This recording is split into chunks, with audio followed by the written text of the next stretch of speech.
Soal nomor 68, jika X dan Y itu merupakan titik berbeda pada suatu garis bilangan dan bilangan bulat Z terletak di antara X dan Y, maka berapakah kemungkinan nilai Z tersebut? Berapa banyak ya? Jadi jawaban ini harus konsisten. Misalkan yang pertama itu nilai Z-nya ada 5 kemungkinan, maka nanti ketika kita mencoba bilangan-bilangan yang lain juga harus selalu konsisten, dia itu 5 kemungkinan. Kemudian kita cek ini, apakah pernyataan 1 dan 2 ini itu cukup untuk menjawab soal nomor 68. Pertama kali coba kasih ilustrasi ya. Jadi di sini misalkan ada suatu garis bilangan, di mana di situ ada nilai X dan Y. Nah, di sini ada nilai X dan Y yang berbeda, merupakan titik berbeda, dan di tengah-tengahnya di situ ada nilai Z yang merupakan anggota bilangan bulat. Nah, dan bilangan bulat Z, jadi jangan salah, di sini ada bilangan bulat Z, jadi Z itu merupakan anggota bilangan bulat, jadi bukan pecahan. Berarti kita cek untuk yang pernyataan pertama, kira-kira bisa ngejawab nggak nih? Jarak antara X dan Y itu sama dengan 6. Artinya apa? Selisihnya ya. Y min X itu sama dengan 6. Karena di sini nggak ada aturan ya, nilai X dan Y itu yang jelas suatu bilangan, bukan bilangan bulat, jadi boleh pecahan dan sebagainya. Yang penting selisih antara Y dan X itu sama dengan 6. Berapa aja sih kemungkinan nilai Z? Kita cek satu persatu. Kita ambil aja contoh ya. Misalkan nilai X-nya itu sama dengan 1, maka supaya selisihnya itu 6, maka nilai Y-nya sama dengan 7. Berarti antara dari 1 sampai 7, maka nilai Z yang mungkin ada berapa? Ada 5 ya. Jadi antara 1 sampai 7 itu ada 5 nilai kemungkinan, ada 5 kemungkinan nilai Z-nya.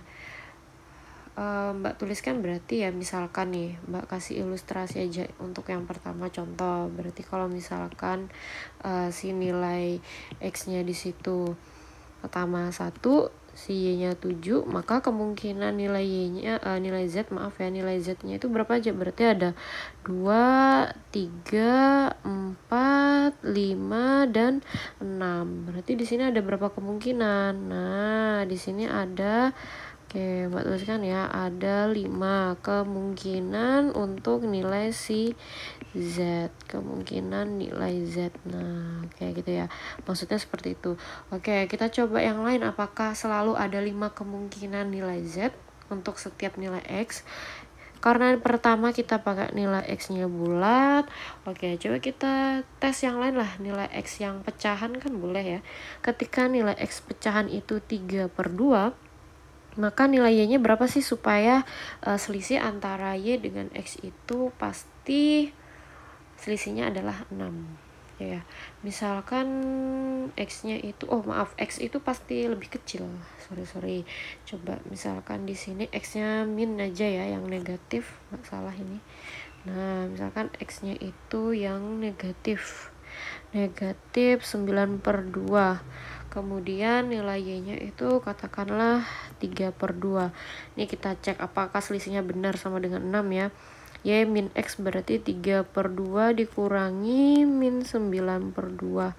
Ini sama dengan 12/2 atau sama dengan 6, benar ya. Kita cek antara dari 3/2 sampai dengan 9/2 itu ada berapa kemungkinan nilai Z-nya. Mbak tulis biasa aja. Misalkan di sini dari min 9/2 ya. Kemudian di sini sampai 3/2. Berapa kemungkinan nilai Z-nya? Kita cek satu persatu.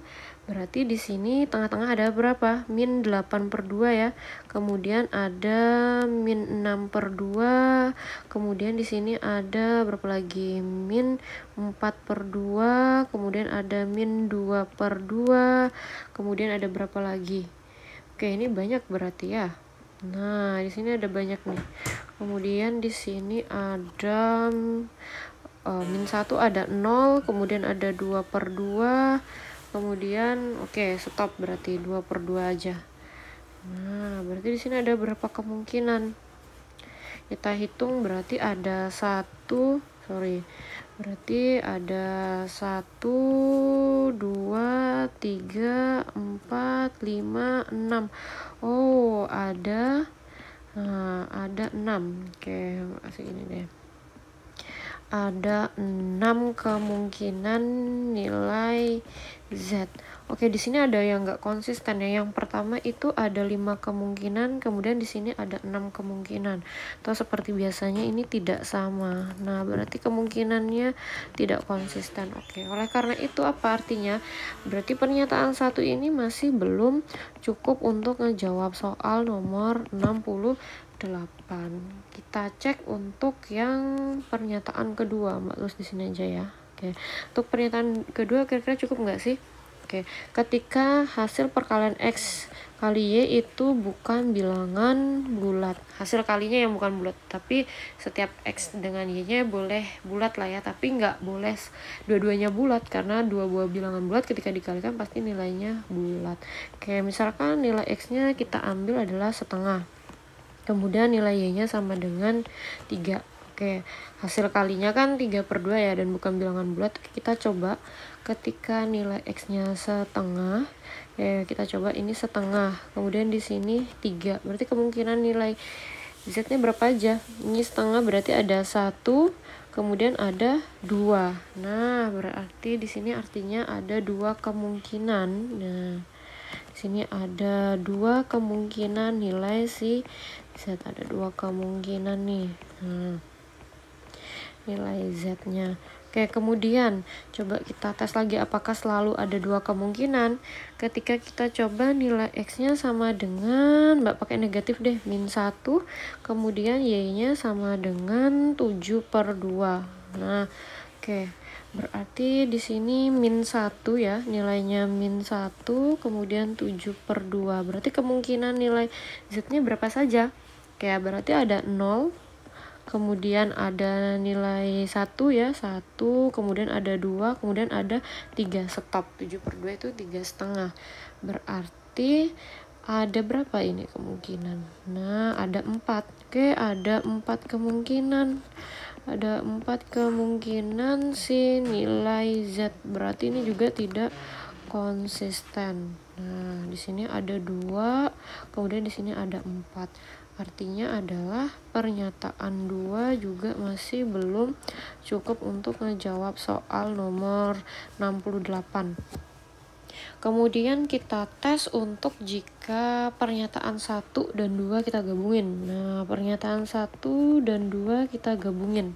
Berarti untuk selisihnya harus sama dengan 6 dan hasil kalinya itu tidak boleh bilangan bulat.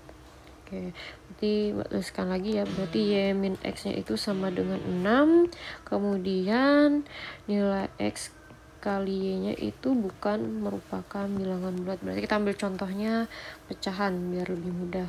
Oke, misalkan nilai Y-nya itu sama dengan, ambilkan sama dengan 11/3 deh, coba 11/3, kemudian kita ambil nilai X-nya sama dengan, supaya dia jadinya 6, berarti -7/3 ya kan.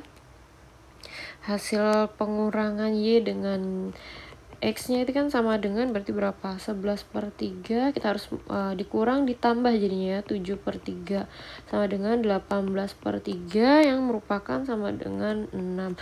Kayak gimana Y kali X-nya? Apakah merupakan anggota bilangan bulat nih? 11/3 dikalikan -7/3. Nah, bukan anggota bilangan bulat ya, ada bentuknya pecahan. Kemudian kita tes ya, dari -7/3, dari -7/3 sampai dengan 11/3. Oke, berapa kemungkinan nilai Z-nya? Oke, Mbak tulis segini deh ya, ini -7 biar konsisten, -7/3 sampai dengan 11/3. Nah, berapa kemungkinan nilai? Nah, nilai Z-nya harus ingat harus bilangan bulat ya. Berarti bisa aja -6/3, bisa ya, -6/3, -3/3, kemudian bisa 0, kemudian bisa 3/3 di sini, kemudian bisa 6/3, kemudian bisa 9/3. Nah, kita lihat di sini ada 6 kemungkinan. Nah, ada 6 kemungkinan nilai Z. Nah, nilai Z. Nah, kita coba nilai lainnya ya. Kalau kita pengisian ini kita coba ya maksimal 2 aja lah. Tapi kita usahakan nilai yang kita gunakan ini benar-benar berbeda. Oke, kalau tadi kita menggunakan penyebut ganjil, kita coba ini yang sekarang penyebutnya genap dan semuanya positif. Kalau tadi di sini ada yang negatif ya, nilai X-nya. Ini kita coba nilainya positif semua. Jadi misalkan Y sama dengan 17/2, kemudian nilai X-nya itu sama dengan 5/2. Oke. Pengurangannya sama dengan 6 ya. 17 kurang 5 itu kan 12 bagi 2, 6. Kemudian hasil kalinya 17/2 kali 5/2 itu juga bukan anggota bilangan bulat. Kita tes dari 5/2. Oke, dari 5/2 sampai dengan 17/2. Oke, nilai bilangan bulat untuk X berapa aja kira-kira yang memenuhi ini? Ada 6/2, kemudian 8/2, ada 10/2, ada 12/2, kemudian 14/2, kemudian ada 16/2. Stop ya. Kemudian di sini kita bisa melihat bahwa sama di sini juga ada 6 kemungkinan nilai Z. Nah, ada 6 kemungkinan nilai Z. Nah, di sini konsisten ya. Jadi ketika selisih antara Y dengan X itu ditetapkan 6, kemudian hasil kalinya itu bukan merupakan anggota bilangan bulat, nilai kemungkinan Z itu selalu nilainya 6. Nah, selalu 6. Artinya apa?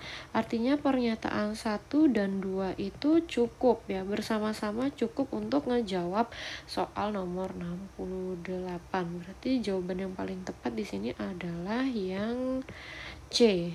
Oke, 2 pernyataan bersama-sama cukup.